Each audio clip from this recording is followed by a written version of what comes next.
ಸಾತ್ವಿಕ ಧರ್ಮಾತ್ಮರೇ, ಇಂದಿನ ದಿನಮಾನಗಳಲ್ಲಿ ಕೌಟುಂಬಿಕ ಸಮಸ್ಯೆಗಳು ಅತಿ ಹೆಚ್ಚಾಗಿ ಕಂಡುಬರ್ತಿದ್ದಾವೆ. ಮೊದಲಿಗೂ ಈಗೂ ತುಂಬ ವ್ಯತ್ಯಾಸಗಳನ್ನು ನಾವು ಕಾಣ್ತಾ ಇದ್ದೇವೆ. ಈಗ ಒಂದು 30-40 ವರ್ಷದ ಹಿಂದೆ, ಸ್ವಲ್ಪ ಹಿಂದೆ ನೋಡಿದಾಗ ಪರಿವಾರದಲ್ಲಿ ತುಂಬ ಸಂಕಷ್ಟಗಳಿರ್ತಿತ್ತು. ಪರಿವಾರದಲ್ಲಿ ಹಸಿವಾತು ಅಂದರೆ ಊಟ ಸಿಗ್ತಿರಲಿಲ್ಲ, ವಿದ್ಯೆ ಇರಲಿಲ್ಲ, ಹಣ ಇರಲಿಲ್ಲ, ವಾಹನಗಳ ಸೌಕರ್ಯಗಳಿರಲಿಲ್ಲ, ದವಸ ಧಾನ್ಯಗಳಿರಲಿಲ್ಲ, ಇರಲಿಕ್ಕೆ ಮನೆ ಇರಲಿಲ್ಲ, ಆನಂತರದಲ್ಲಿ ಸಂಪರ್ಕದ ಉಪಕರಣಗಳಿರಲಿಲ್ಲ, ಅಧಿಕಾರ ಇರಲಿಲ್ಲ, ಸ್ಥಾನಮಾನಗಳಿರಲಿಲ್ಲ. ಆದರೆ ಏನಾದರೂ ನಮಗೆ ಬೇಕು ಅಂದರೆ ತಕ್ಷಣ ಸಿಗುತ್ತಿರಲಿಲ್ಲ. ಆದರೆ ಇವತ್ತು ಹಾಗಿಲ್ಲ. ಇವತ್ತು ಏನೆಲ್ಲ ವ್ಯವಸ್ಥೆಗಳಿದ್ದಾವೆ. ಹಣದ ಕೊರತೆ ಇಲ್ಲ, ವಿದ್ಯೆ ಕೊರತೆ ಇಲ್ಲ, ವಾಹನ ಸಂಪರ್ಕದ ಕೊರತೆ ಇಲ್ಲ. ಪರಿವಾರದಲ್ಲಿಯೂ ಎಷ್ಟು ಪ್ರತಿಯೊಬ್ಬರ ಜೊತೆಗೆ ಒಂದೊಂದು ಮೊಬೈಲ್ಗಳಿರ್ತವೆ. ಆನಂತರದಲ್ಲಿ ದವಸ ಧಾನ್ಯಗಳ ಮನೆ ತುಂಬ ಇರ್ತವೆ. ಅಧಿಕಾರದ ಕೊರತೆ ಇಲ್ಲ, ಎಲ್ಲದೂ ಕೂಡ ಇದೆ. ಆದರೆ ಏನು ಬೇಕಿತ್ತು ಅದು ಇಲ್ಲ. ಪ್ರತಿಯೊಂದು ಪರಿವಾರದಲ್ಲಿ ಮೊದಲು ಏನೂ ಇರಲಿಲ್ಲ, ಆದರೆ ಎಲ್ಲ ಇತ್ತು. ಸುಖ ಇತ್ತು, ಶಾಂತಿ ಇತ್ತು, ಒಟ್ಟು ಕುಟುಂಬ ಇತ್ತು, ಆನಂತರದಲ್ಲಿ ಆರೋಗ್ಯ ಇತ್ತು. ಇವತ್ತು ಎಲ್ಲದೂ ಇದೆ, ಆದರೆ ಸುಖ ಇಲ್ಲ, ನೆಮ್ಮದಿ ಇಲ್ಲ, ಒಬ್ಬರ ಮೇಲೆ ಒಬ್ಬರಿಗೆ ವಿಶ್ವಾಸ ಇಲ್ಲ, ಆನಂತರದಲ್ಲಿ ಆರೋಗ್ಯ ಇಲ್ಲ. ಇದು ಕೇವಲ ಯಾವುದೋ ಒಂದು ಪರಿವಾರ ಅಂತಲ್ಲ, ಪ್ರತಿಯೊಂದು ಪರಿವಾರದಲ್ಲೂ ಈ ಸಂಕಷ್ಟಗಳನ್ನು ಅನುಭವಿಸ್ತಾ ಇದ್ದಾರೆ. ಇದಕ್ಕೆ ಹೇಗಿರಬೇಕು ಅಂತ ಕೇಳಿದರೆ, ಇದಕ್ಕೆ ಕಾರಣ ಏನು ಅಂತ ಕೇಳಿದರೆ, ನಂಬಿಕೆ ಮತ್ತು ವಿಶ್ವಾಸಗಳ ಕೊರತೆ ಅನ್ನುವಂಥದ್ದು ಒಂದು ಕಡೆಗಾದರೆ, ಪರಿವಾರದಲ್ಲಿ ಮಾಲಕಂದರೆ ಮನೆಯ ಯಜಮಾನ ಸ್ಟ್ರಾಂಗ್ ಇರಬೇಕು ಅಂತ ಹೇಳ್ತಾರೆ. ಅದಕ್ಕೆ ಪರಿವಾರ ಹೇಗಿರಬೇಕು? ಶಿವನ ಪರಿವಾರದಂತೆ ಇರಬೇಕು ಅಂತ ಹೇಳ್ತಾ ಇದ್ದಾರೆ. ಶಿವನ ಪರಿವಾರವನ್ನು ಯಾಕೆ ಉದಾಹರಣೆಯಾಗಿ ಕೊಡ್ತಿದ್ದಾರೆ ಅಂತ ಕೇಳಿದರೆ, ವಾಗರ್ತ ವಿವ ಸಂಪೃಕ್ತೌ ವಾಗರ್ತ ಪ್ರತಿಪತ್ತಗೆ ಜಗತಃ ಪಿತರೌ ಒಂದೇ ಪಾರ್ವತಿ ಪರಮೇಶ್ವರು. ಈ ಜಗತ್ತಿಗೆ ತಾಯಿ ಮತ್ತು ತಂದೆ ಯಾರು ಅಂತ ಕೇಳಿದರೆ ಶಿವ ಮತ್ತು ಪಾರ್ವತಿಯರನ್ನು ಉದಾಹರಣೆಯಾಗಿ ಕೊಡ್ತಿದ್ದಾರೆ. ಯಾಕೆ ಅಂತ ಕೇಳಿದರೆ, ಶಿವನನ್ನು ಸ್ವಲ್ಪ ಗಮನಿಸ್ರಿ. ಶಿವನ ಪ್ರಕೃತಿ, ಶಿವನ ರೀತಿಯನ್ನು, ಶಿವನ ಭಾವವನ್ನು, ಶಿವನ ಕ್ರಿಯೆಯನ್ನು, ಶಿವನ ನಡೆಯನ್ನು, ಶಿವನ ನುಡಿಯನ್ನು ಒಂದಷ್ಟು ಚಿಂತನೆ ಮಾಡಿ. ಶಿವ ಹೇಗಿದ್ದಾನೆ ನೋಡಿ. ಶಿವನ ಮಸ್ತಕದ ಮೇಲೆ ಗಂಗೆ ಇದ್ದಾಳೆ. ಗಂಗೆ ತಂಪು. ಆದರೆ ಶಿವನ ನೇತ್ರ, ಅಗ್ನಿ ನೇತ್ರ ಇದೆ. ನೀರು ಮತ್ತು ಬೆಂಕಿ ಒಂದು ಕಡೆಗೆ ಇರಲಿಕ್ಕೆ ಸಾಧ್ಯ ಇಲ್ಲ. ಆದರೆ ಶಿವನ ಶರೀರದಲ್ಲಿ ಗಂಗೆಯೂ ಇದ್ದಾಳೆ, ಮಸ್ತಕದಲ್ಲಿ ಗಂಗೆ ಇದ್ದಾಳೆ, ನೇತ್ರದಲ್ಲಿ ಅಗ್ನಿ ನೇತ್ರ ಇದೆ. ಬೆಂಕಿ ಮತ್ತು ನೀರು ಒಂದು ಕಡೆಗಿದೆ. ಅದರ ಜೊತೆಯಲ್ಲಿ ಶಿರದಲ್ಲಿ ಚಂದ್ರಮ ಇದ್ದಾನೆ. ಚಂದ್ರ ಅಮೃತಕ್ಕೆ ಸಮಾನನಾಗಿರ್ತಕ್ಕಂಥ ತಂಪನ್ನು ಅನುಗ್ರಹಿಸುವಂಥ ಚಂದ್ರಮ ಇದ್ದಾನೆ. ಆನಂತರದಲ್ಲಿ ಕಂಠದಲ್ಲಿ ವಾಸುಕಿ ಸರ್ಪ, ವಿಷ ಅವನ ಕಂಠದಲ್ಲಿದೆ. ಆನಂತರದಲ್ಲಿ ವಿಷಕಂಠ ಅಂತ ಕೂಡ ಕರೀತಾ ಇದ್ದಾರೆ. ವಾಸುಕಿಯನ್ನು ಕೂಡ ಶಿವ ತನ್ನ ಕಂಠದಲ್ಲಿ ಧರಿಸಿದ್ದಾನೆ. ಆದರೂ ಕೂಡ ಅಷ್ಟೇ ಅಲ್ಲ, ಶಿವ ಮೃಗಚರ್ಮಾಂಬರಧಾರಿಯಾಗಿದ್ದಾನೆ.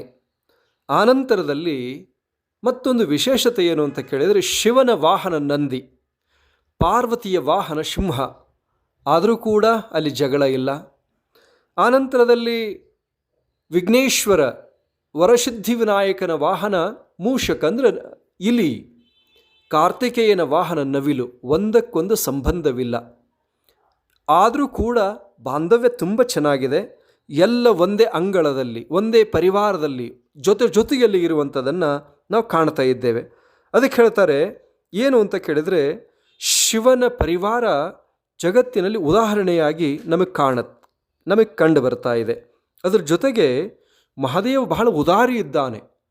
ಯಾರು ಏನು ಕೊಟ್ಟಿಲ್ಲ, ಅವನು ಎಲ್ಲವನ್ನು ಕೊಟ್ಟಿದ್ದಾನೆ. ಅದಕ್ಕೆ ಹೇಳ್ತಾರೆ ಏನು ಅಂತ ಕೇಳಿದರೆ, ಪಾರ್ವತಿಗೆ ಅರ್ಧ ಶರೀರವನ್ನೇ ಕೊಟ್ಟ. ಅದಕ್ಕಾಗಿ ಅರ್ಧನಾರೀಶ್ವರ ಅಂತ ಹೆಸರನ್ನು ಪಡೆದ. ವಿಷ್ಣು ಪರಮಾತ್ಮನ ಭಕ್ತಿಗೆ ಮೆಚ್ಚಿ ಸುದರ್ಶನ ಚಕ್ರವನ್ನು ಅನುಗ್ರಹ ಮಾಡಿದ. ಬ್ರಹ್ಮದೇವನ ಅಹಂಕಾರವನ್ನು ಸಂಹರಿಸಿ ಅವನ ಭಕ್ತಿ ತಪಸ್ಸಿಗೆ ಮೆಚ್ಚಿ ಅವನಿಗೆ ಯಜ್ಞ ಯಾಗಗಳಲ್ಲಿ ಬ್ರಹ್ಮಸ್ಥಾನವನ್ನು ಕೊಟ್ಟ. ಆನಂತರ ಕರಿಗಲ್ಲಾಗಿ ಗ್ರಾಮಗಳಲ್ಲಿ ನೆಲೆಸಲಿಕ್ಕೆ ಅನುಮತಿಯನ್ನು ಕೊಟ್ಟ. ಆನಂತರ ಇಂದ್ರದೇವನಿಗೆ ಅವನ ಎಲ್ಲ ಸಂಪತ್ತಿ ದುರ್ವಾಸ ಮಹರ್ಷಿಗಳ ಶಾಪದಿಂದ ನಷ್ಟವಾಗಿತ್ತು. ಮರಳಿ ಆ ಸಂಪತ್ತಿ ಬರುವಂತೆ ಅನುಗ್ರಹವನ್ನು ಮಾಡಿದ. ದಕ್ಷ ಪ್ರಜಾಪತಿಯ ಅಹಂಕಾರವನ್ನು ನಾಶ ಮಾಡಿ ಅವನಿಗೆ ಮೇಕೆಯ ಶಿರವನ್ನು ಧರಿಸಿ ಪುನರ್ಜನ್ಮವನ್ನು ಅನುಗ್ರಹ ಮಾಡಿದ. ಚಂದ್ರನಿಗೆ ದಕ್ಷ ಪ್ರಜಾಪತಿಯ ಶಾಪದಿಂದ ಇರುವಂಥ ಅವನ ಎಲ್ಲ ಕ್ಷಯರೋಗಾದಿಗಳನ್ನು ನಾಶಪಡಿಸಿ ಅವನ ಶಿರದಲ್ಲಿ ಧರಿಸಿಕೊಂಡ. ಆನಂತರದಲ್ಲಿ ಪರಶುರಾಮನ ಭಕ್ತಿಗೆ ಮೆಚ್ಚಿ ಪರಸನ್ನು ದಾನವಾಗಿ ಅನುಗ್ರಹ ಮಾಡಿದ. ಆನಂತರದಲ್ಲಿ ಶ್ರೀರಾಮಚಂದ್ರನ ಭಕ್ತಿಗೆ ಮೆಚ್ಚಿ ಸ್ಥಾಪಿಸಿದ ಲಿಂಗಕ್ಕೆ ರಾಮೇಶ್ವರ ಅನ್ನುವಂಥ ಹೆಸರನ್ನು ನಾಮಕರಣ ಮಾಡಿದ.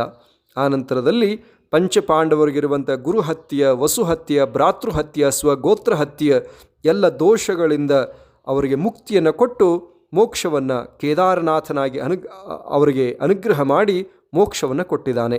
ಆನಂತರದಲ್ಲಿ ಶುಕ್ರಾಚಾರ್ಯರ ಭಕ್ತಿಗೆ ಮೆಚ್ಚಿ ಮೃತ ಸಂಜೀವಿನಿ ವಿದ್ಯೆಯನ್ನು ಅನುಗ್ರಹ ಮಾಡಿದ್ದಾನೆ. ವಾಸುಕಿಯ ತಪಸ್ಸಿಗೆ ಮೆಚ್ಚಿ ಕಂಠಾಭರಣವಾಗಿ ಧಾರಣೆ ಮಾಡಿಕೊಂಡಿದ್ದಾನೆ. ಗಂಗೆಯ ಶ್ರದ್ಧೆಯನ್ನು ಭಕ್ತಿಯನ್ನು ಮೆಚ್ಚಿ ಅವನು ಮಸ್ತಕದಲ್ಲಿ ಧಾರಣೆ ಮಾಡಿಕೊಂಡಿದ್ದಾನೆ. ರಾವಣಾಸುರನ ಭಕ್ತಿಗೆ ಮೆಚ್ಚಿ ಯಾವ ಆತ್ಮಲಿಂಗವನ್ನೇ ಪ್ರದಾನ ಮಾಡಿರುವಂಥದ್ದು ಒಂದು ಇತಿಹಾಸ.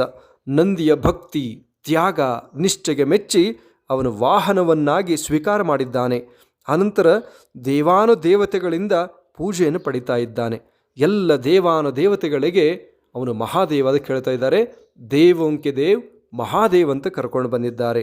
ಆನಂತರ ಅವನಿಗೆ ಹರ ಅಂತ ಕರ್ಕೊಂಡು ಬಂದಿದ್ದಾರೆ. ಹರ ಅಂದರೆ ಪಾಪವನ್ನು ಹರಣ ಮಾಡುವಾತ, ತಾಪವನ್ನು ಹರಣ ಮಾಡುವಾತ, ಶಾಪವನ್ನು ಹರಣ ಮಾಡುವಾತ, ದುಃಖವನ್ನು ಹರಣ ಮಾಡುವಾತ, ದಾರಿದ್ರ್ಯವನ್ನು ದೂರ ಮಾಡುವಾತ. ಅದಕ್ಕೆ ಹೇಳ್ತಾ ಇದ್ದಾರೆ ಹರ ಹರ ಮಹಾದೇವ್ ಅಂತ ಕರ್ಕೊಂಡು ಬಂದಿದ್ದಾರೆ. ಹಾಗಾಗಿ ಯಾರೂ ಮಹಾದೇವನನ್ನು ಪರಮೇಶ್ವರನನ್ನು ಭಕ್ತಿಯಿಂದ ಶ್ರದ್ಧೆಯಿಂದ ನಿಷ್ಠೆಯಿಂದ ತ್ಯಾಗ ಭಾವನೆಯ ಪೂಜಿಸ್ತಾ ಇದ್ದಾರೋ ಅವರಿಗೆ ಪರಿಪೂರ್ಣವಾಗಿ ಅನುಗ್ರಹ ಮಾಡುವಂಥವನು ಮಹಾದೇವ ಅನ್ನುವಂಥದ್ದನ್ನು ಬಹಳ ಸ್ಪಷ್ಟವಾಗಿ ಹೇಳಿಕೊಂಡು ಬಂದಿದ್ದಾರೆ. ಹಾಗಾಗಿ ಪ್ರತಿಯೊಂದು ಪರಿವಾರದಲ್ಲೂ ಕೂಡ ಅನೇಕ ಸಮಸ್ಯೆಗಳು ಸಂಕಷ್ಟಗಳು ಬರ್ತವೆ. ಆ ಸಂದರ್ಭದಲ್ಲಿ ಧರ್ಮವನ್ನು, ತತ್ವವನ್ನು, ಪರಂಪರೆಯನ್ನು, ಸನಾತನ ಸಂಸ್ಕೃತಿಯನ್ನು ಮರೆಯದೆ ಗಟ್ಟಿಯಾಗಿ ಅವನ್ನ ಹಿಡ್ಕೊಳ್ಳೋದು.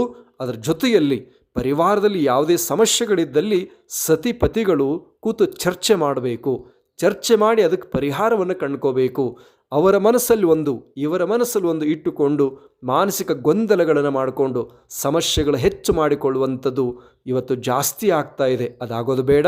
ತಾವು ಚಿಂತನೆ ಮಾಡಿದಾಗ ಏನಂದರೆ ಅದರಲ್ಲಿ ಚರ್ಚೆಗಳಾಗಬೇಕು, ಮಂಥನ ಆಗಬೇಕು. ಈಗ ನೋಡಿ, ಮಜ್ಜಿಗೆ ಮೊಸರನ್ನು ಕಡಿದಾಗ ಏನಾಗತ್ತೆ, ಬೆಣ್ಣೆ ಬರ್ತದೆ. ವಿಷಯಗಳು ಮಂಥನ ಆದಾಗ, ಆನಂತರದಲ್ಲಿ ಚರ್ಚೆ ಆದಾಗ ವಿಷಯದ ಸಾರ ಹೊರಗೆ ಬರುತ್ತೆ. ಆನಂತರದಲ್ಲಿ ಪರಿವಾರದಲ್ಲಿ ಸುಖ, ಶಾಂತಿ, ನೆಮ್ಮದಿ, ಆರೋಗ್ಯ ಎಲ್ಲದೂ ಕೂಡ ಲಭಿಸಲಿಕ್ಕೆ ಕಾರಣವಾಗುತ್ತೆ ಅಂತಕ್ಕಂಥ ಮಾತನ್ನು ಈ ಸಂದರ್ಭದಲ್ಲಿ ತಿಳಿಸಿ, ಅಂಥ ಶಿವ ಪರಿವಾರದಂತೆ ಪರಿವಾರ ಸಾಗಿಕೊಂಡು ಹೋಗುವಂತಾಗಲಿ ಅಂತಕ್ಕಂಥ ಪ್ರಾರ್ಥನೆಯನ್ನು ಭಗವಂತನಲ್ಲಿ ಮಾಡಿಕೊಂಡು ಈ ಸಂದೇಶಕ್ಕೆ ವಿರಾಮ ಕೊಡ್ತೇವೆ. ಓಂ ಶೋಭಯಾತ್.